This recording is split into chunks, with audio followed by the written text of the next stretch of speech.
Hi, my name is Kristi Leigh. Welcome back to the Praise and Worship Podcast. I'm talking with a dear old friend, Jaime Jamgochian. Hey, Jaime. Oh, Kristi, it's so great to be with you again. It has been a few years. Just a few.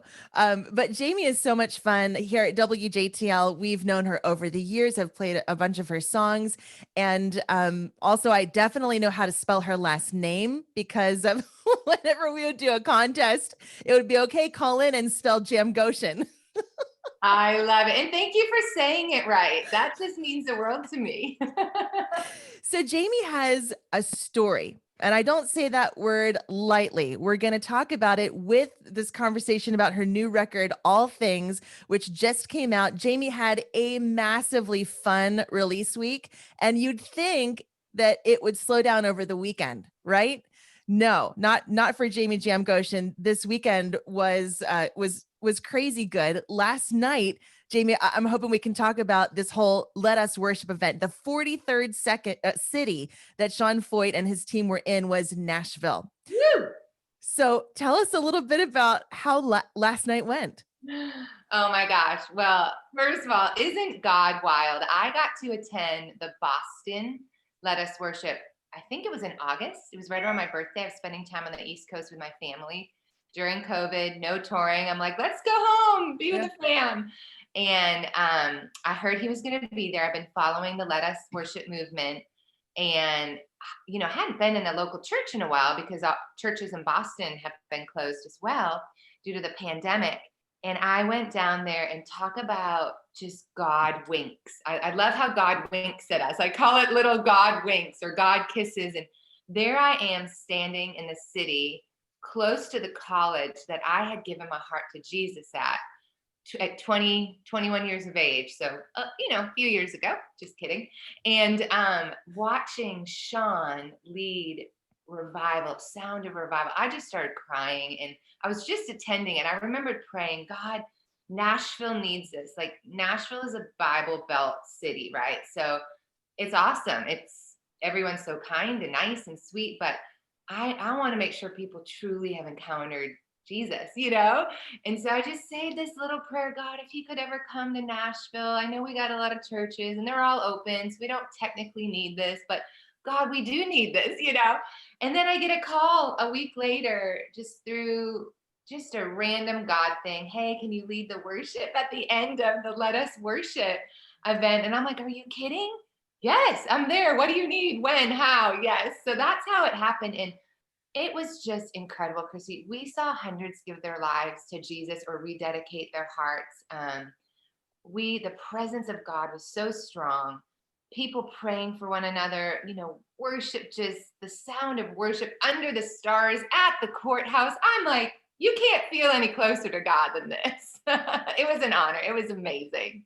I love that you got, tapped for the ministry time during the baptism part at the end. As a worship leader, you know that at the end, this is when some of the really sweet stuff is going on. So what was it like to be planning for that? Yeah.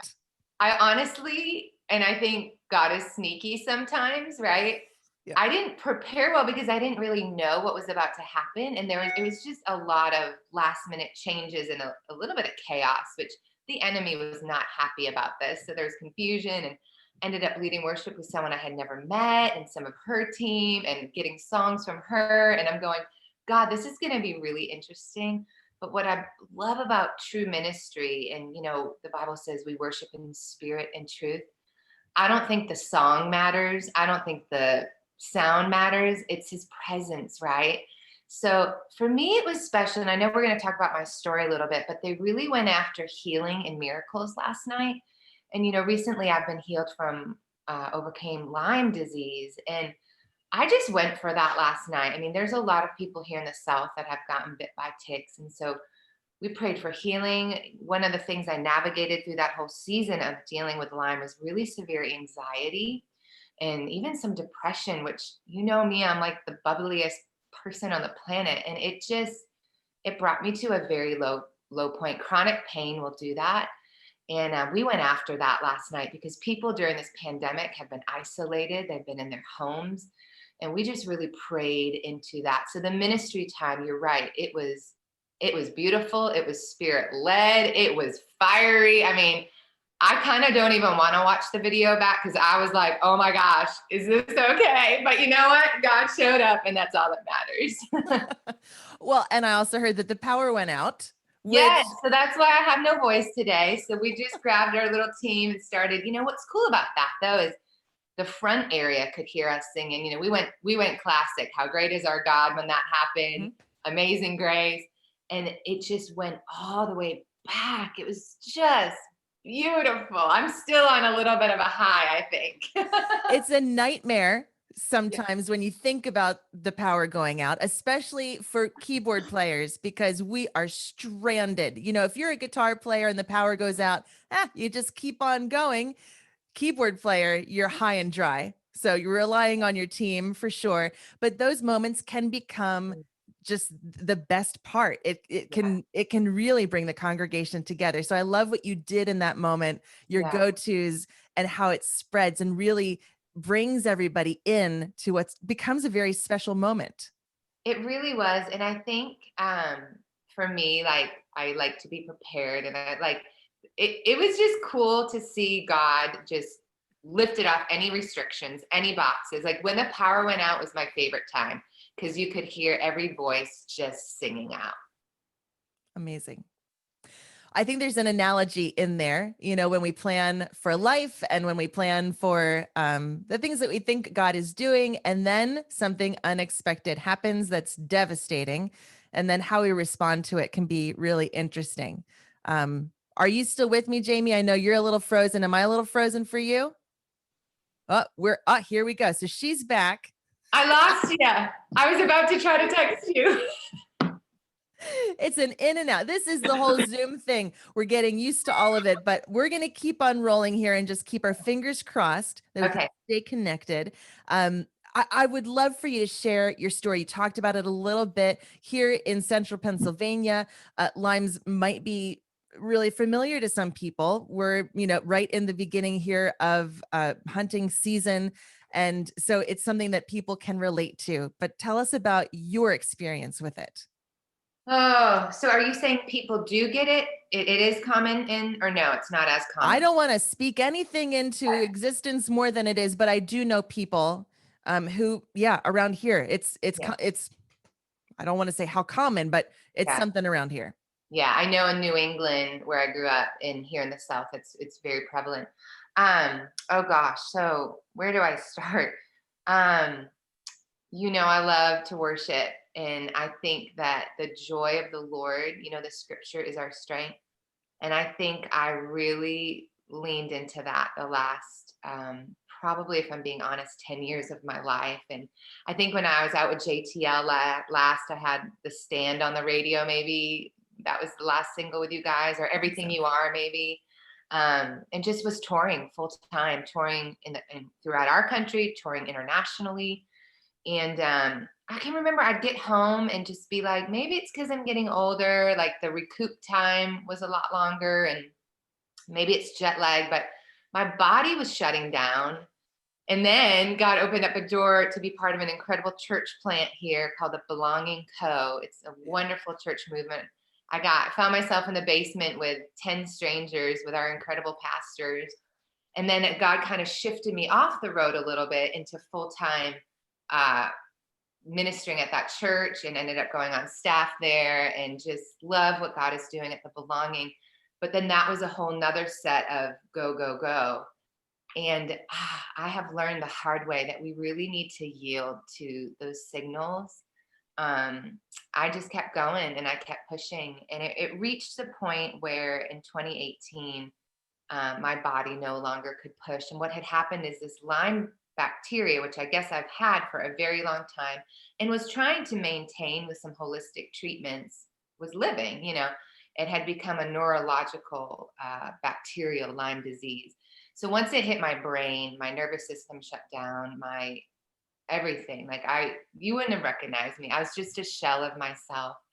It was a very, very low, scary point. My body was not doing what it should do. I had a 24/7 headache. And this isn't like a headache that Advil or your essential oils, which you know I love, will touch. This was a bacterial headache, and day in, day out. And until we really figured out what was going on, and until I found a clinic that could treat it properly in New York, we can talk about that. I just hit rock bottom. I had to move out of Nashville, move home. At my age, it was a humbling, hard season to be with my parents in Boston. They took care of me for almost 6 months until we figured this out. And I can truly say I now know what it's like to walk in the valley with Jesus. Long suffering is no joke. Perseverance isn't just a word to throw around. When you have to persevere is when you come to know the heart of the Father like never before. And his love is what carried me through that time. And these songs now that were birthed, I can't even believe I have an album out.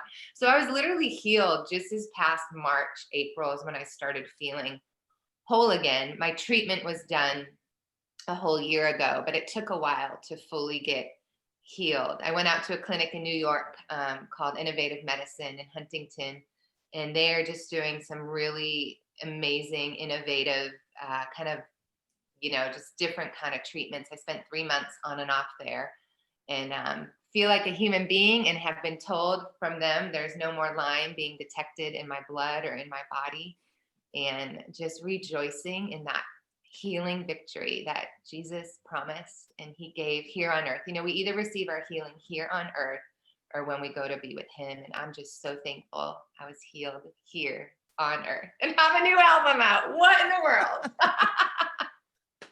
Oh, well, first of all, congratulations on coming to what feels like a good, final chapter of this particular volume of your story.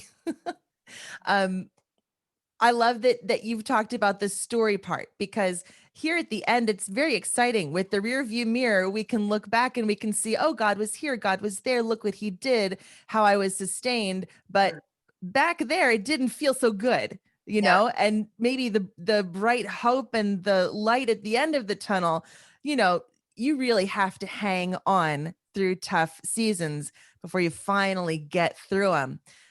So I'm curious, practically, for you going through something like that, that's draining you in Yeah. so many ways. How did you point yourself to God? How did that look for you? Was it worship songs for you? Was it certain scriptures, certain flavors of ice cream? What helped Jaime Jamgochian through that season in a practical way? Well, I'm probably going to rock the boat a little bit here. And I was on pastoral staff at this church, but I was just so sick that I couldn't read the Bible. Like, it hurt my head, like my eyes. When you have a headache, like, it's hard to read, right? So that wasn't Right. happening. Even music sometimes was not happening. Mm-hmm. And I can just remember what I felt the Lord would always say to me is just rest in me. And so some days it was literally just laying there and just, believing for what it would look like when I was whole again. I do remember always sensing from the Lord just that little glimmer of holding on to hope. And that's hard when you're in the valley. A hopelessness really did try to grab hold of my heart. But I would picture myself whole again, doing the things I loved when I would be healthy. I love to travel. I love to eat. I'm a foodie, cook. But during that season, I didn't even want to cook. I love to play tennis. Forget that. That wasn't going to happen. So I would look to the future, look in faith, even though it felt like this is never going to happen. I couldn't wait to date again. I couldn't wait to do all the things that season stole. So I think my biggest tip during that season was continuing to dream and continuing to just, God's given us an imagination. And for me, it was, what will it look like when I'm healthy? Walking the beach again, going on epic bike rides, you know what I mean? All the things that I love. And worship music did play a key, but it's funny, the songs that I gravitated to, it's not the big anthemic kind of movement that we have right now in worship, which I love. Mm-hmm. I needed soft, beautiful, just very stripped down. And that's kind of even now where I gravitate. It's funny how God will use each season, even with worship music. And So yeah, worship music did play a role. Actually, one of the songs off the CD, the new album called All Things for My Good, the album's All Things, but the song is All Things for My Good, was a song I had written with Ben Calhoun from Citizens Way and Micah Cooper from Hop Nelson a year prior to what I call my kind of crash and burn with my health. And I can remember it was just this basic piano string voice demo. I would loop that. And just even to hear myself singing, he's working all things for your good. It was this weird, like prophetic reminder that I had written that in a season when I had felt better, but it's the truth, right? It's the word of God. And so to hear myself in my own voice, which is weird, I don't normally listen to my own music. That's so weird. But to hear myself just declaring that out, I think that was very healing to my soul as well. And that's a song that a lot of people that are in navigating a valley and in chronic pain right now seem to be gravitating to. I think that's so cool. Yeah, it probably did feel a little weird. But I think a lot of that stuff does. I think when you're in those seasons and people will tell you these, great tips or give you some advice, and it all feels so weird, or it feels so hard, or, to say, oh, here's a song that you should sing, to sing when you're in so much pain, whether it's, physical or emotional. It really is a difficult thing to take that first step and to move into to worship, especially the most painful parts. But I do think it's so powerful to do that as well. A lot of the lyrics on the new project, All Things, are they're just everything that I've been through. Cancer, I've been through my husband's cancer, I've been through a lot of tough things. They're the things that you need and you want to hear, that it's not going to be wasted, that you are loved, that he can move mountains. I mean, I could go on and on and on about all of the lyrics on this project, but it is so good. And I feel like it's really going to connect with people.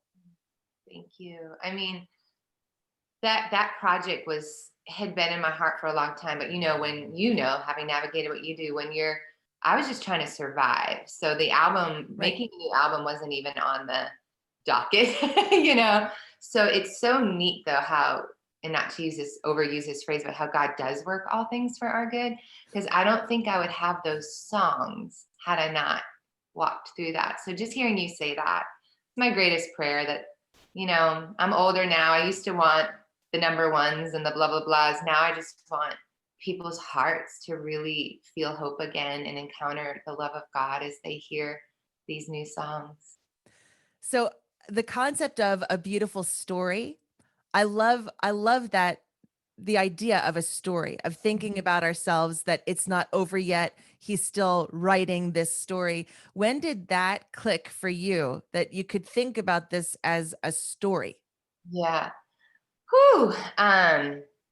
Well, other parts of my story. I'm still waiting on things. I'm very open about that. And I just have always known God as a good father. It could be because I have a great earthly dad. So I know a lot of people struggle with that part of their relationship with God, but that's been a strong part for me because I have a great, great dad.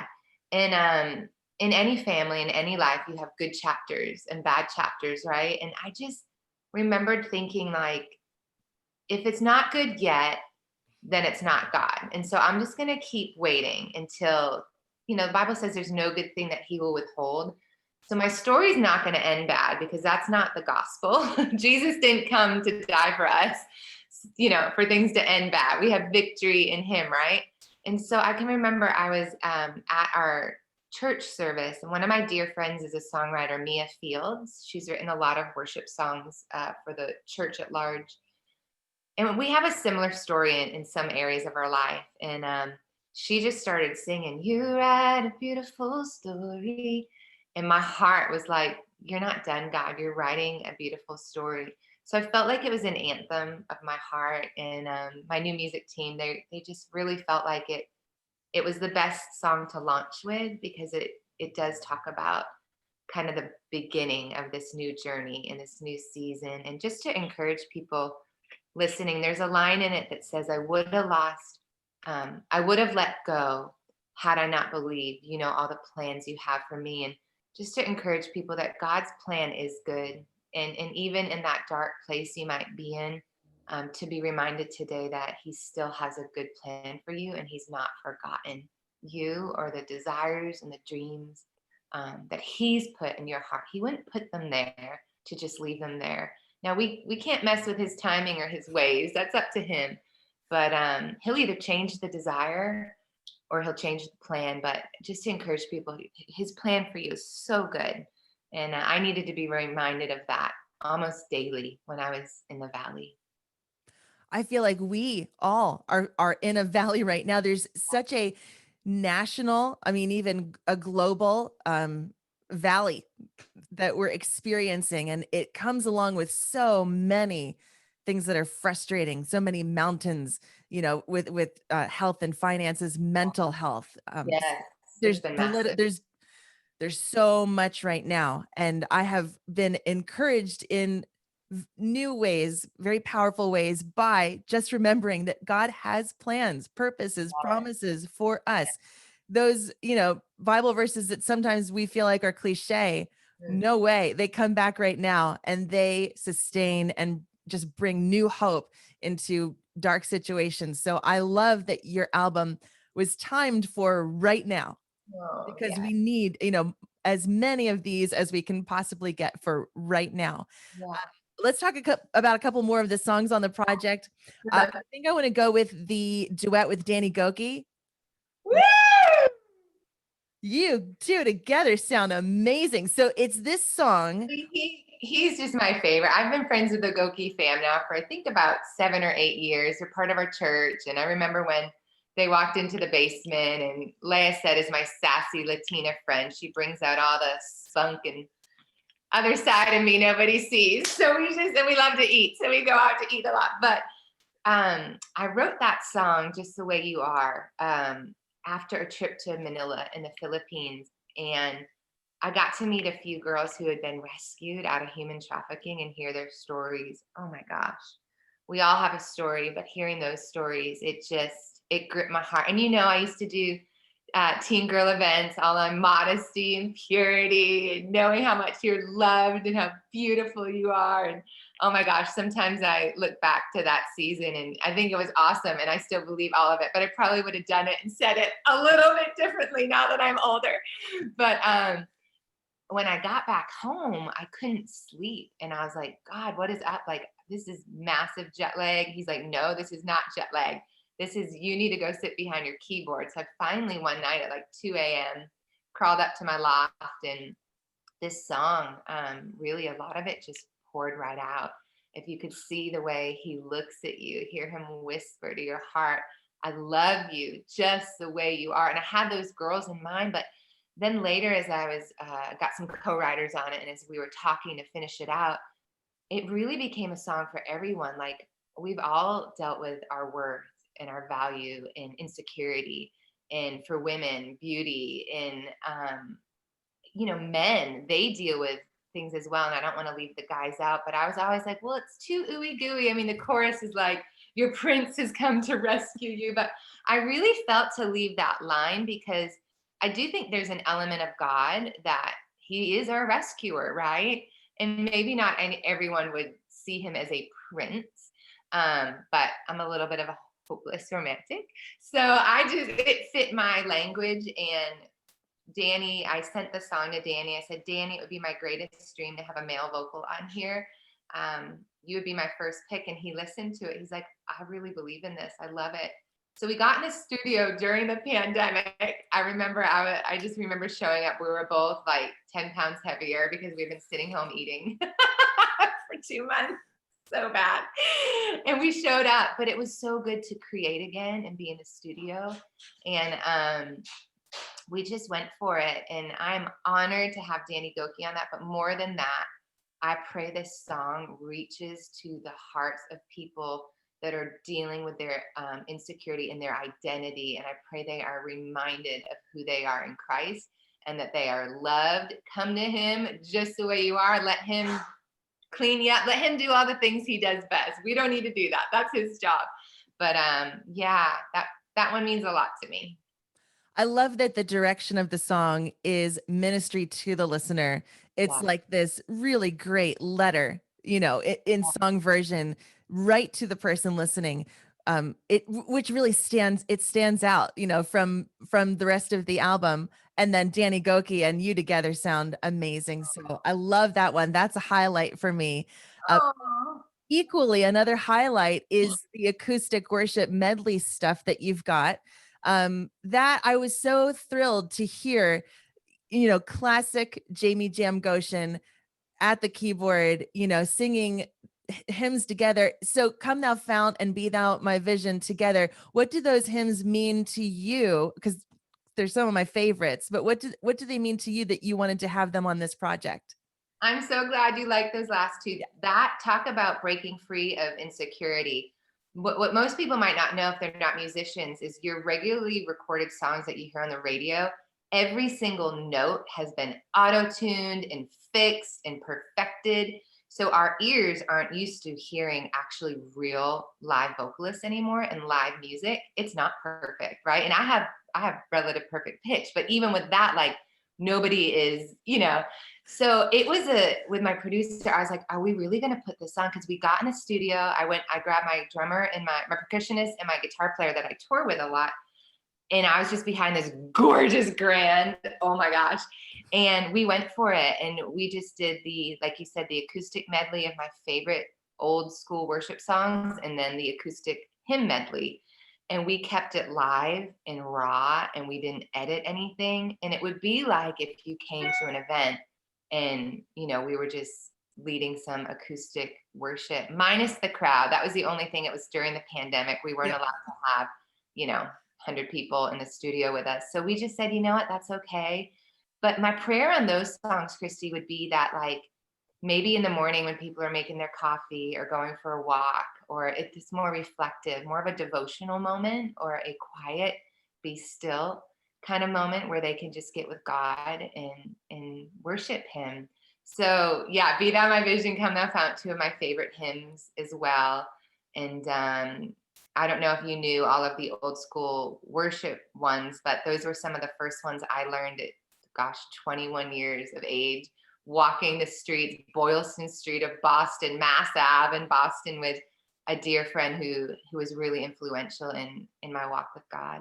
So Those songs, to keep them acoustic, to do the medleys like that is like comfort food for the soul. You know what I mean? Like the other stuff is like the fine dining or whatever. Like it's great, it's perfect, it's pristine, it's really good, it's packed with truth. The studio stuff sounds amazing, but then to have the acoustic, I just love it. I think it's a great combination. So from start to finish, the whole record, I just think is so fantastic. Thank you so much. Yeah, I'm so glad. I actually got that idea and those arrangements while I was in treatment in New York, and would just like grab my phone, and because I had to sit in a chair and do like these 4-hour IV things. It was awful, and I was emotional, and I'm like, God, what's happening in my life? And I would just put some thoughts together. So that idea actually came during treatment, which is pretty cool. I love that. For me, when my husband was first, when he was diagnosed with cancer, I sat down at the keyboard, and for me, it was those Peace Like a River, a lot of stuff that's just from your foundation bubbles to the surface. And it's so beautiful. I love that for you was a part of treatment, a part of the valley, was that things that were from the beginning, were sustaining you. That's amazing. Absolutely. It's sweet. And you've seen me play live. I always kind of do a medley like that live, an old school medley. And for my demographic, that's the one people come to my table like, do you have that recorded? And I was like, no, I don't have that recorded. So now I'm going to be like, here's your CD. I love that. So there you go. You finally have it. They've been asking for it. Yes. And now they can have the other songs too. Yes. Jaime's new project, All Things, is out now. It's so good. And I want to recommend that you listen to it. I also want to recommend that you share this one with somebody, because there are so many things on this project I think are shareable. If you know somebody going through a valley, if you know somebody who could use the words in that Danny Gokey song, I just think you just the way you are, these are songs to share in addition to have, wash over your own self. So Yeah. check it out. It's out now. And Jamie, thanks for talking to me, especially after being, I'm sure, out late last night with the whole Let Us Worship event in Nashville. So good to see you again. I know. I hope to get to Lancaster again. Let's do a women's event when the world opens up. I know. Oh, when the world opens up again, that would be awesome. Thanks Thank so much for talking. you. I really appreciate it. It was awesome.